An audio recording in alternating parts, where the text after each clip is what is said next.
और दिल्ली में प्रदूषण की मार लगातार जारी है। दिल्ली के कई इलाकों में एक्यूआई 450 के पार पहुंच गया है। अशोक विहार में एक्यूआई 466 दर्ज किया गया। दिल्ली में प्रदूषण का स्तर लगातार गंभीर बना हुआ है और गंभीर श्रेणी में बने होने की वजह से अब लोगों को सांस लेने में दिक्कतें भी सामने आ रही हैं। आनंद विहार में एक्यूआई 458 रिकॉर्ड किया गया है। आनंद विहार समझिए, एक तरफ यूपी बस अड्डा, दूसरी तरफ दिल्ली का बस अड्डा।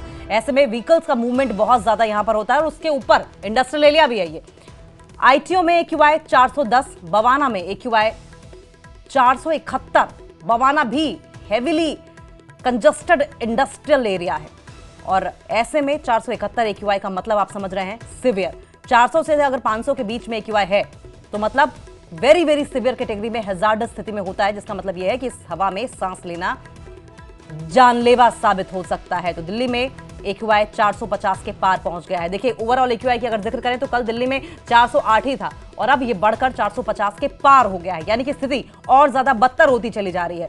दिल्ली वासियों को इस जहरीली हवा में सांस लेना पड़ रहा है और जिसकी वजह से सांस संबंधी तमाम दिक्कतें पेश आ रही हैं। फेफड़ों में इंफेक्शन की दिक्कत सामने आ रही है, आंखों में जलन, साथ साथ दमे की शिकायत जिनको है उनको दिक्कतें और ज्यादा बढ़ गई हैं। ये तस्वीरें आपकी टीवी स्क्रीन पर आप देख रहे हैं। देखिए, ये सफर ऐप की तस्वीर आप मोबाइल फोन पर देख रहे हैं, जिसमें दिल्ली में कौन से इलाके में कहां का पूरा रेड जोन अगर आप देख रहे होंगे इस मोबाइल फोन की स्क्रीन पर, पूरा का पूरा रेड जोन है, यानी कि पूरा का पूरा वेरी वेरी सिवियर इलाके में आता है। एक्यूआई रेड जोन तभी दिखाता है जब 400 से 500 के बीच में हो।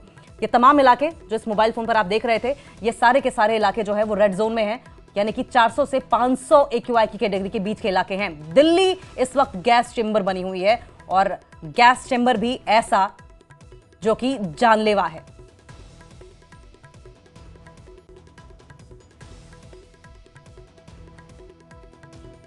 हमारी मौजूदगी इस वक्त अक्षरधाम पर है और तस्वीरें खुद बयान कर रही हैं कि दिल्ली की हवा क्या हो रही है।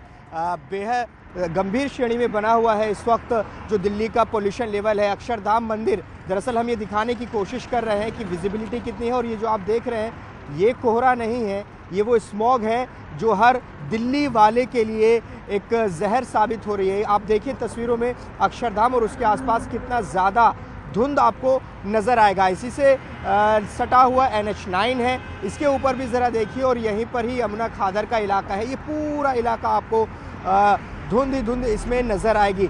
ये हालात सिर्फ इसी जगह के नहीं हैं, दिल्ली में ज़्यादातर स्टेशंस पर, ज़्यादातर जगहों पर 400 से ज़्यादा एक्यूआई बना हुआ है। कुछ कुछ जगहें ऐसी हैं जहां पर 450 से ज़्यादा एक्यूआई बना हुआ है और यही वजह है कि CAQM ने ग्रैब 3 की पाबंदियां दिल्ली में लगाई हुई है, जिसमें सबसे बड़ी पाबंदी ये है कि BS3 पेट्रोल और BS4 डीजल की गाड़ियों पर बैन लगाया गया है। इसके अलावा जो ऑफिस की टाइमिंग्स हैं अलग अलग सरकारी महकमों की, उनमें फेरबदल किया गया है ताकि सड़कों पर कंजेशन ना हो। देखिए, सबसे ज़्यादा कोशिश यही है कि जो ट्रैफिक है, ट्रैफिक के ज़रिए होने वाला जो पोल्यूशन है उसको कैसे काबू किया जाए। ये आप NH9 की तस्वीर देख रहे हैं, किस तरह से यहाँ पर आपको स्मॉग नज़र आ रहा है। तो ये हालात पिछले कई दिन से दिल्ली के बने हुए हैं। सीवियर कैटेगरी में दिल्ली का जो पोल्यूशन लेवल है वो बना हुआ है। सरकार की तरफ से मेट्रो के फेरे बढ़ाए गए हैं, अतिरिक्त बसें लगाई गई हैं ताकि जो यातायात है वो सुचारू रूप से चल सके। दिल्ली के पर्यावरण मंत्री गोपाल राय ने अपील की है कि अगर ज़रूरी हो तो ही घर से निकले और अगर मुमकिन हो तो घर पर रहकर काम करें। ये कामकाजी लोगों के लिए अपील की है। तो ऐसे में तमाम अपील की जा रही है, लेकिन पिछले कई दिनों से हम देख रहे हैं पहले बेहद गंभीर, बेहद ख़राब श्रेणी में पोल्यूशन पहुंचता है और अब सीवियर कैटेगरी में पिछले कई दिन से पोल्यूशन लेवल बना हुआ है और ये दिल्ली के लिए, दिल्ली NCR के लिए बिल्कुल भी अच्छी स्थिति नहीं है। और न सिर्फ दिल्ली का अब ओवरऑल एयर क्वालिटी इंडेक्स पहुंचा है, बल्कि आनंद विहार का लगातार पिछले कई दिनों से पहले से 400 से ज़्यादा क्रॉस कर चुका था। तो ऐसे कई हॉटस्पॉट है दिल्ली में जो लगातार चिंता का सबब बने हुए हैं और जो चुनौती बने हुए हैं कि कैसे वहाँ पर जो पोल्यूशन है उसको कम किया जा सके।